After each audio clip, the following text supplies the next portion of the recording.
तो बड़ी खबर कतर इजराइल तनाव को लेकर, जहां पर इजराइल की ओर से एक बार फिर से बड़ा बयान सामने आया है।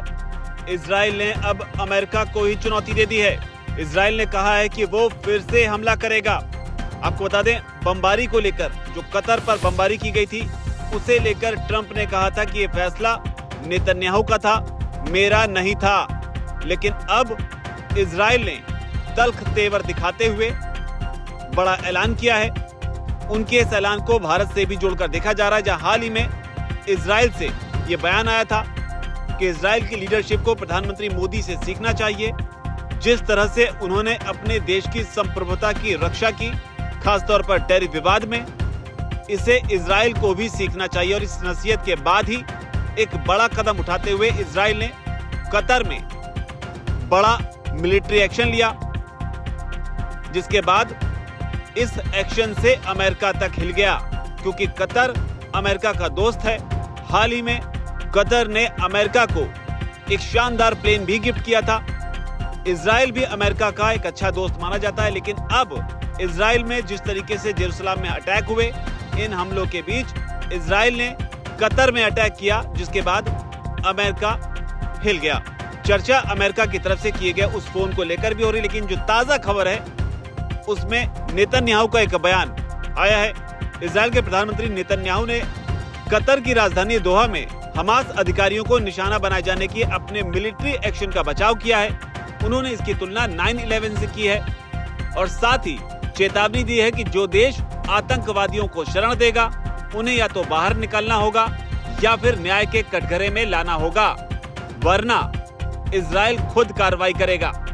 साथ ही नेतन्याहू ने यह भी कहा कि अगर कतर हमास के नेताओं को भगाता नहीं है तो उसे वैसी ही कार्रवाई के लिए तैयार रहना होगा। तो सीधे सीधे यहाँ पर कतर को भी धमकी दी गई है कि जैसे अमेरिका ने लादेन को मारा था, वैसे ही हम भी कतर में घुसकर मारेंगे।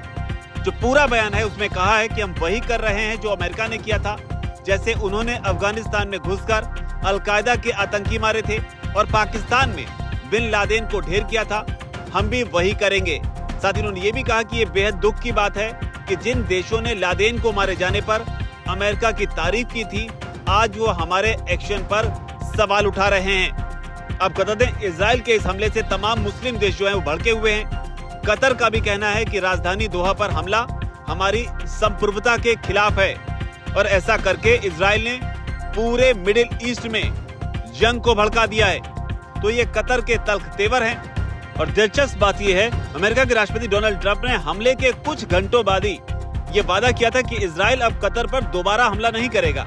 लेकिन इजराइल की ओर से अब कहा गया है कि हमास के अधिकारियों को मारने की अपनी कोशिशों को इजराइल दोहरा सकता है। यानी कि जो रेड लाइन अमेरिका की ओर से खींचने की कोशिश की गई थी, उसे सिरे से खारिज कर दिया गया है और साथ ही इसे अमेरिका को चुनौती के तौर पर देखा जा रहा है। फॉक्स न्यूज से बात करते हुए येसी लीडर ने कहा है कि अगर हमास नेता दोहा बमबारी में बच गए होंगे तो इजराइल उन्हें फिर से निशाना बनाएगा। जबकि दूसरी ओर ट्रंप का हमलों के बाद स्टेटमेंट आया था, जिसमें उन्होंने साफ तौर पर कहा था कि कतर पर बमबारी करने का जो फैसला है वो इजराइल के प्रधानमंत्री बेंजामिन नेतन्याहू का था, मेरा नहीं था। मैं चाहता हूं कि गाजा युद्ध अब खत्म हो जाए। कतर अमेरिका का करीबी दोस्त है। हम कतर की अखंडता का सम्मान करते हैं, लेकिन हमास को खत्म करना भी जरूरी है। ट्रंप ने साथ ये भी कहा कि मैंने अपने राजदूत स्टीव विटकॉफ को तुरंत आदेश भी दिया कि आगे से ऐसी कोई भी कार्रवाई करने से पहले कम से कम कतर को जरूर बताया जाए। कतर हमारा दोस्त है, इसलिए मुझे हमले की जगह के बारे में सुनकर बहुत बुरा लगा। जबकि दूसरी ओर नेतन्याहू अपने बयान पर कायम रहे। उन्होंने कहा कि इजराइल दोहा के लिए पूरी जिम्मेदारी लेता है, यानी जो हमले किए गए उसकी जिम्मेदारी इजराइल ने खुलकर ली। जबकि कतर ने अमेरिका की भूमिका पर सवाल उठाते हुए कहा कि अमेरिका का जो फोन था, क्योंकि लगातार ये जानकारी निकलकर सामने आ रही है, बताया जा रहा है इजराइल ने हमला करने से पहले अमेरिका को जानकारी दे दी थी और इसे ही लेकर कतर की ओर से बयान आया कि अमेरिका का जो फोन था वो हमले शुरू होने के 10 मिनट बाद आया और ये फोन उस वक्त आया जिस वक्त धमाकों की आवाजें आ रही थी। तो ये बात कतर की ओर से कही गई है। जबकि दूसरी ओर हमास की तरफ से भी स्टेटमेंट आया, जिसमें कहा गया कि इस अपराध के लिए, यानी जो इजराइल ने हमला किया, इस अपराध के लिए अमेरिकी प्रशासन यानी कि ट्रंप एडमिनिस्ट्रेशन जो है वो संयुक्त रूप से जिम्मेदार है। तो ये हमास का कहना है। जबकि दूसरी ओर भारत के रुख की अगर बात करें तो जेरूसलम हमले के बाद में भारत ने इसकी निंदा की थी, जिसके बाद नेतन्याहू ने प्रधानमंत्री मोदी को शुक्रिया भी अदा किया था, क्योंकि भारत ने साफ तौर पर इसमें यह कहा था कि भारत आतंकवाद के सभी रूपों और अभिव्यक्तियों की निंदा करता है। यानी किसी भी रूप में अगर आतंकवाद है तो भारत उसकी निंदा करता है। आतंकवाद के प्रति जीरो टॉलरेंस की जो नीति है, भारत उसके ऊपर अडिग है। तो ये भारत का बयान था, प्रधानमंत्री मोदी का बयान था। इसके बाद इजराइल ने कहा था कि हम सभी के साथ खड़े होने के लिए प्रधानमंत्री मोदी को धन्यवाद। और दिलचस्प बात यह भी है कि जो टैरिफ विवाद चलता रहा उसे लेकर भी इजराइल का बयान आया था, जिसमें साफ तौर पर जो वित्त मंत्री हैं बेचेल स्मोट्रिच, उनका बयान था। उन्होंने कहा था कि इजराइल को भारत के इस निर्णय से कोई दिक्कत नहीं है कि रूस और यूक्रेन के बीच लंबे समय से जो युद्ध चल रहा है, इसके चलते जो प्रतिबंध रूस पर लगे हुए हैं, इसके बाद भी भारत अगर तेल खरीदता है तो उससे इजराइल को कोई दिक्कत नहीं है, क्योंकि भारत जैसा जो बड़ा लोकतंत्र है वो अपने फैसले खुद लेने का अधिकार रखता है। तो ये बात इजराइल की कही गई थी। हालांकि दिलचस्प ये भी है कि कतर को लेकर भी भारत का बयान है, जिसमें साफ तौर पर भारत की ओर से कहा गया कि भारत संप्रभुता के उल्लंघन की निंदा करता है।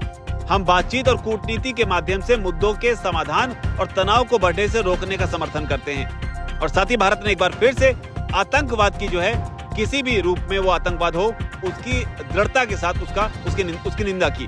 तो ये बयान जो है वो भारत का है। तो लगातार, लेकिन जो बड़ी अपडेट है वो ये है कि कतर में हमले के बाद अमेरिका की भूमिका पर जो सवाल उठे, उसके बाद भी इजराइल मानने को तैयार नहीं है। इजराइल ने साफ तौर पर कह दिया है कि आतंक के कारोबार करने वाले जो लोग हैं वो कहीं भी छुपे होंगे, हम उन्हें घुस के मारेंगे। जबकि अमेरिका कहता है कि कम से कम कतर को आपको बता देना चाहिए। भारत ने दोनों ही परिस्थितियों में साथ दिया है। कतर को कहा है कि उनकी जो संप्रभुता है उस पर हमला करना जो है वो ठीक नहीं है। दूसरी ओर आतंकवाद को लेकर इजराइल का जो स्टैंड है उसे भारत लगातार सराहा रहा है। इस पूरे घटनाक्रम पर आपकी क्या राय है, नीचे अगर कमेंट सेक्शन में उसे आप जरूर लिखें। धन्यवाद।